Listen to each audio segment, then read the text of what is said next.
আমি রাসূলের মুখে শুনেছি কিয়ামতের দিন আল্লাহ রাব্বুল আলামিন সর্বপ্রথম তার বান্দার কাছে প্রশ্ন করবেন, বান্দা নামাজ আদায় করেছিলি কিনা।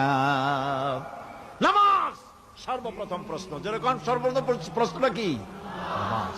এই নামাজ আপনার বাচ্চাদেরকে যখন 7 বছর বয়স হবে নামাজের হুকুম করবেন। 10 বছরে নামাজ না পড়লে প্রহার করতে বলা হয়েছে।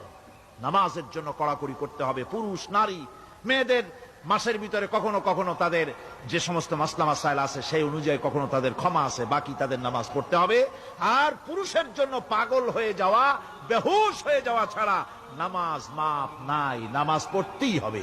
এই যে নামাজ না হলে ঈমান থাকবে না, ঈমান নষ্ট হবে, কিয়ামতে জাহান্নামে যাওয়া লাগবে। এসব কথা শোনার পর আমরা কি ওয়াদা করতে পারি যে আমরা মালাকুল মউত যতক্ষণ পর্যন্ত আমাদের মাথার কাছে না আসবে নামাজ